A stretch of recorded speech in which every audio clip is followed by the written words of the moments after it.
Okay, we're going to discuss the application and value of Amaferm. Digestion is the result of the microbial action of the bacteria, the protozoa, and the fungi in the rumen. Amaferm is unique and significant in that it stimulates both the bacteria and the fungi. Keep in mind, Amaferm is a natural feed additive obtained from the controlled fermentation of Aspergillus oryzae. It's produced in a dedicated fermentation facility utilizing a proprietary multi-step process to achieve optimized product activity. It's compliant with ISO 9000, HACCP, and Safe Feed, Safe Food certification, and it is the industry's largest independent database of published research results for one product. I think when we're discussing Amaferm, we need to remember that just as there are many Aspergillus oryzae products out on the market, they are not the same as Amaferm. The analogy I like to use is that RC Cola, Coca-Cola, and Pepsi all start with the cocoa bean, but they are vastly different products, and it's the process that is patented and that is protected by those companies that gives those products their unique characteristics and mode of action, and the same thing is true of Amaferm. If we look at some of the research at the effect of Amaferm, a study done by Fromholz showed a 79% increase in total bacteria and a 188% increase in cellulose bacteria in an in vitro trial when Amaferm was added to the media. In another in vitro study, it was shown that Amaferm increased the fungal cell mass by 27% and an 87% increase in cellulose secretion by the rumen fungi. Since the rumen fungi have the most metabolically active cellulase, this is a tremendous asset for fiber digestion. This picture shows how the action of Amaferm on the rumen fungi actually work. On the side that shows without Amaferm, there's some branching of the mycelia down into the grass, which is shown in green.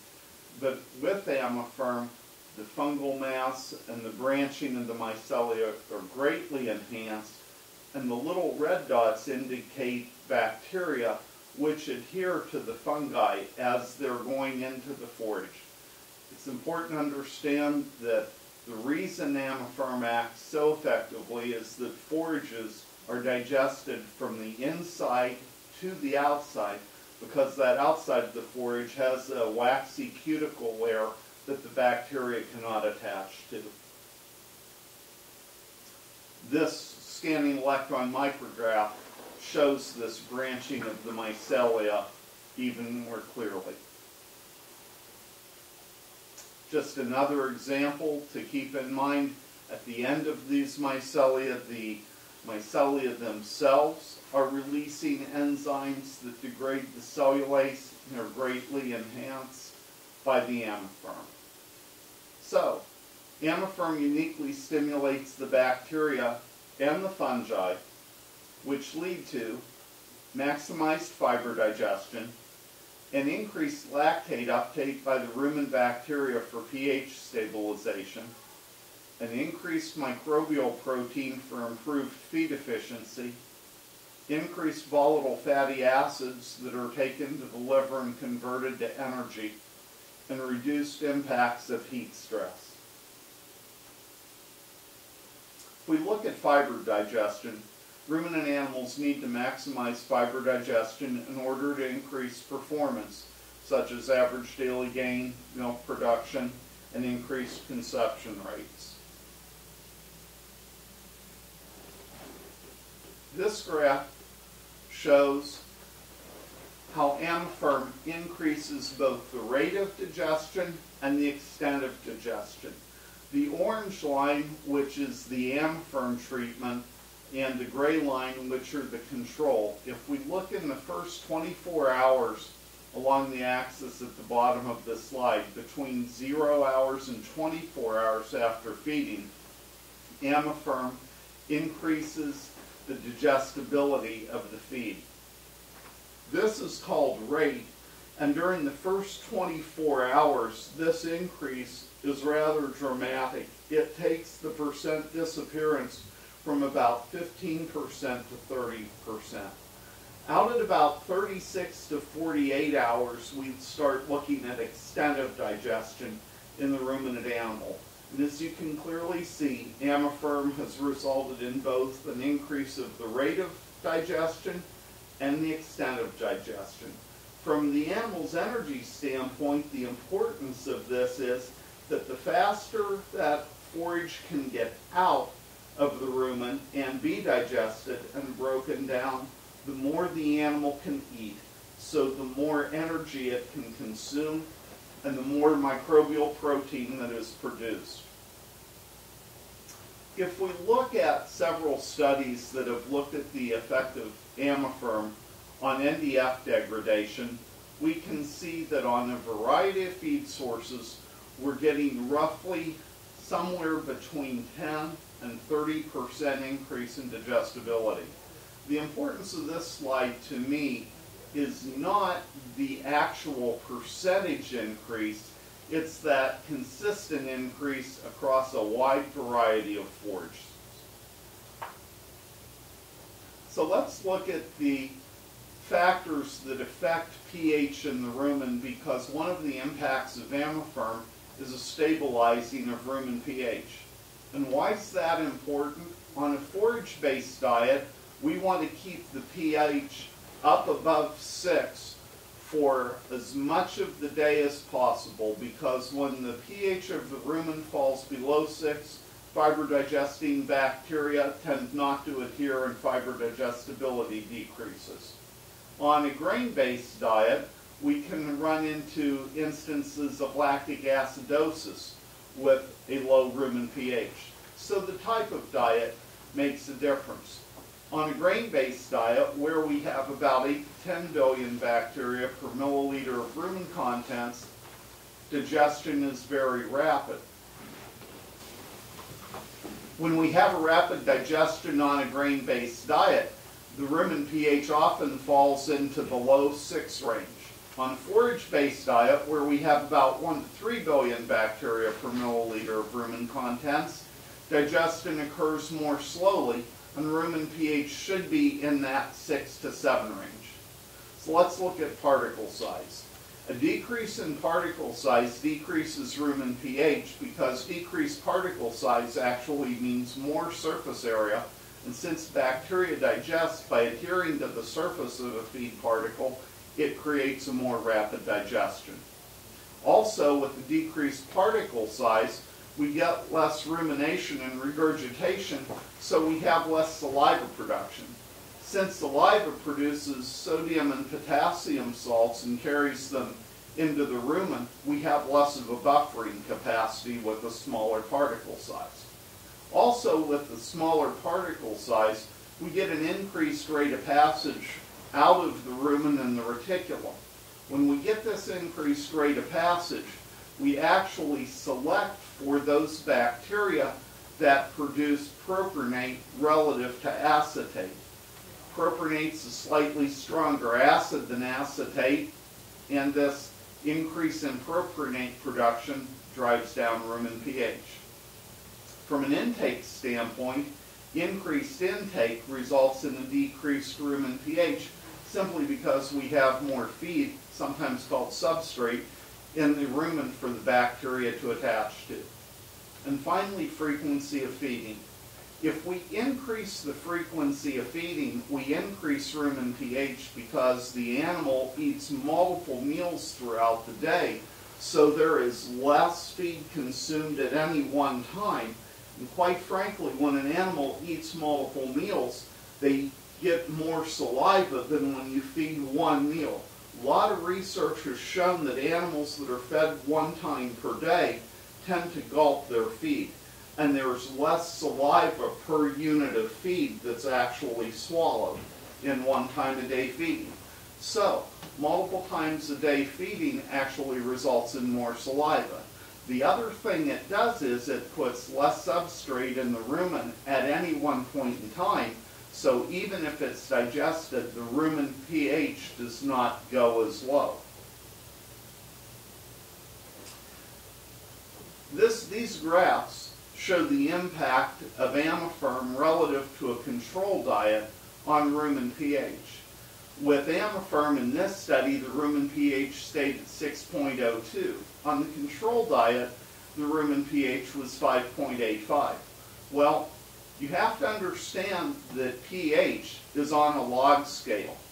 So what happens is for every 1 unit decrease in pH, such as going from pH 7 to pH 6, you get 10 times more hydrogen ions with that 1% or 1 unit drop.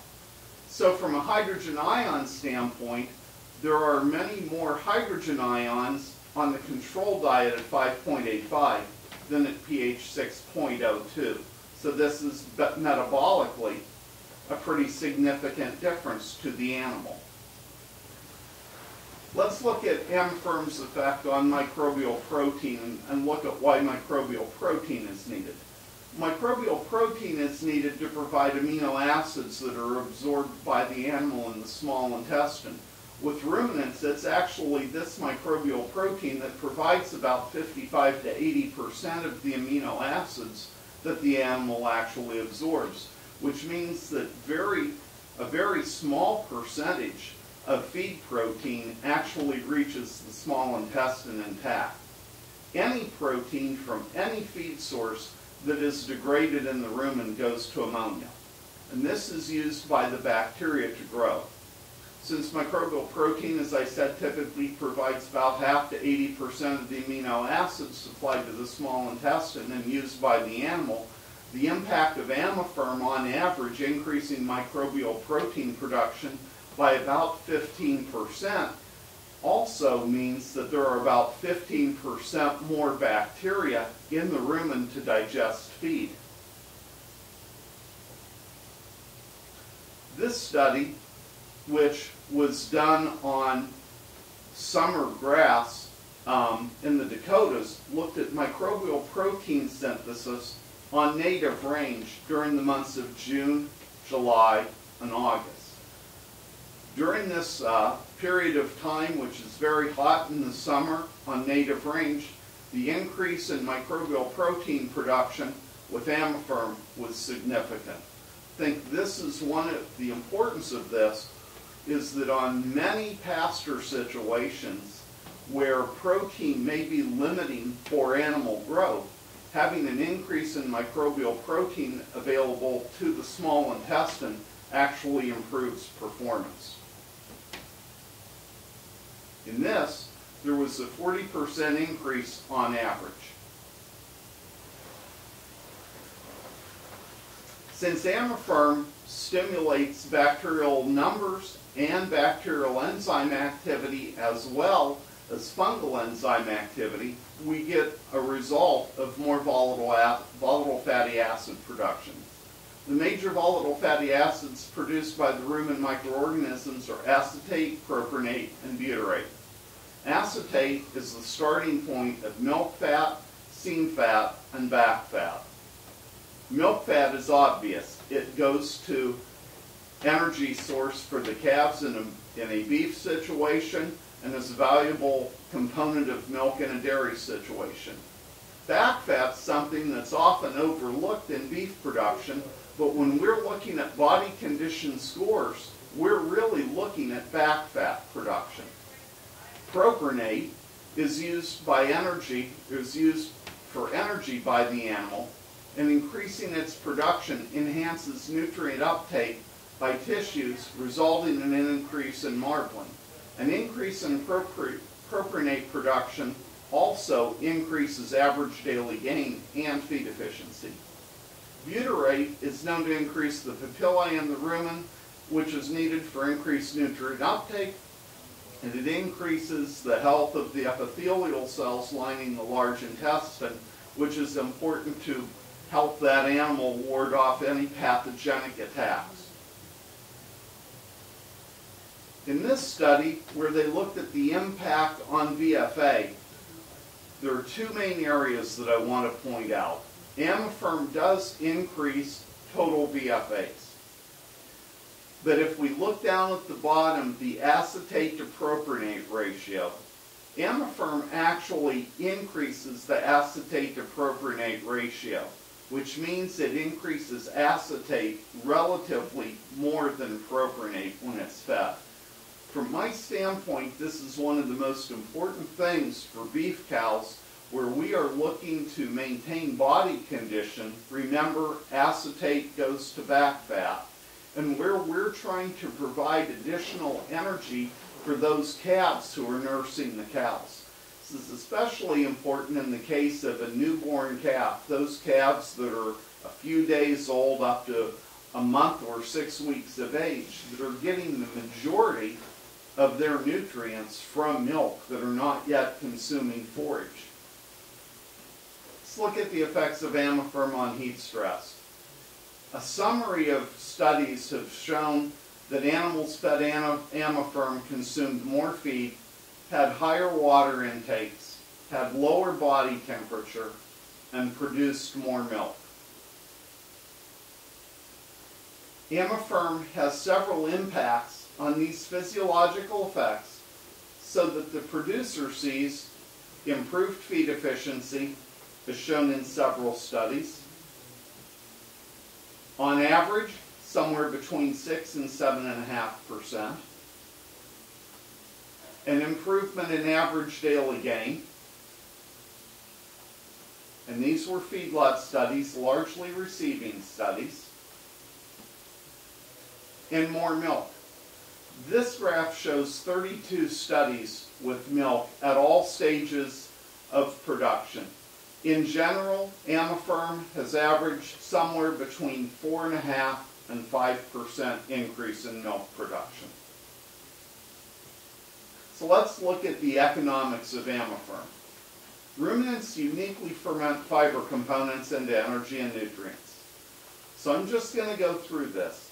If a cow-calf pair consumes, and this would be an average of about a 1,300-pound cow eating 2% of body weight, would be 26 pounds of dry matter, each of 365 days a year. That's 9,490 pounds of dry matter.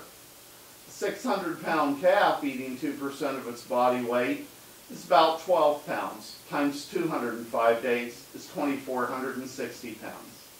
So that cow-calf pair consumes about 11,950 pounds of forage to produce a 600-pound calf. That's a 20-to-1 feed conversion prior to weaning. So, Amaferm investment adds about 4 cents per day. In a 50-pound bag, that's $8 per bag, or $14.40 per year at a 4-ounce intake.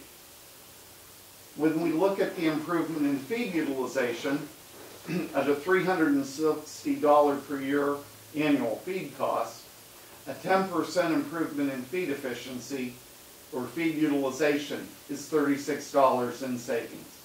That's $18 per bag added value from this feed savings, or $720 per ton added value over mineral from feed efficiency alone. If we look at the value of improved performance, 0.1 pounds additional average daily gain is 15 cents a day. 0.1 pounds times 365 days is 36.5 pounds. At $1.50 a pound for calves, that's $54.75 per cow-calf pair. Added up, these are an additional $1,095 in value per ton of Amaferm. So here are some recent research updates. A study was recently conducted at The Ohio State University looking at the effects of Aspergillus oryzae extract, or Amaferm, and Saccharomyces cerevisiae on growth and carcass characteristics of lambs and steers fed to meet requirements of natural markets. Saccharomyces cerevisiae in this case was Lallemande SC. There were no difference with the Saccharomyces cerevisiae in our studies. However, in one sheep experiment where the lambs were fed a completely pelleted diet that was 100% grain, Amaferm supplementation at 1 gram per head per day resulted in a 4.9% greater feed efficiency with no change in DMI in lambs fed this diet. In a steer study that lasted for 150 days, which was the dry corn-based feedlot diet, the additions of 3 grams per day of Amaferm resulted in a 7.2% improvement in gain to feed, with no increase in feed intake. If we look at the sheep economics, let's assume that the market price is $1.50 per pound, with a 7% increase in average daily gain, and 10 cents per day increased return at $1.50 per pound.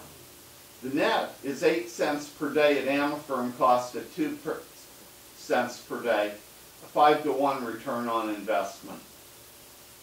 So if we look at this advantage in sheep, return over cost of Amaferm with 1 lamb for 100 days is $8. With 100 lambs, $800. With 1,000 lambs, $8,000. This is based on a 5% improvement in gain to feed with 1 gram and $9 per pound Amaferm retail. Same intake increased average daily gain 5% and $1.50 market price. If we look at cattle economics, our assumptions would be that the ration cost in this study is $360 per ton on a dry matter basis, with a 6% improvement in gain to feed. In the control diet, 2,000 pounds of dry matter resulted in 108 feedings at $360 divided by 108 equals $3.33. With Amaferm, 2,000 pounds of dry matter resulted in 114 feeding days because of the improvement in feed efficiency, which resulted in $3.16 per head. The gross advantage was 17 cents per head per day, the net advantage of 11 cents per head per day. 11 cents per head over 115 days is $16.50 per animal. So even in a relatively small feedlot feeding 100 head, that would be an increase in $1,650, but in a 1,000 head feedlot, that improvement would result in $16,500 additional return.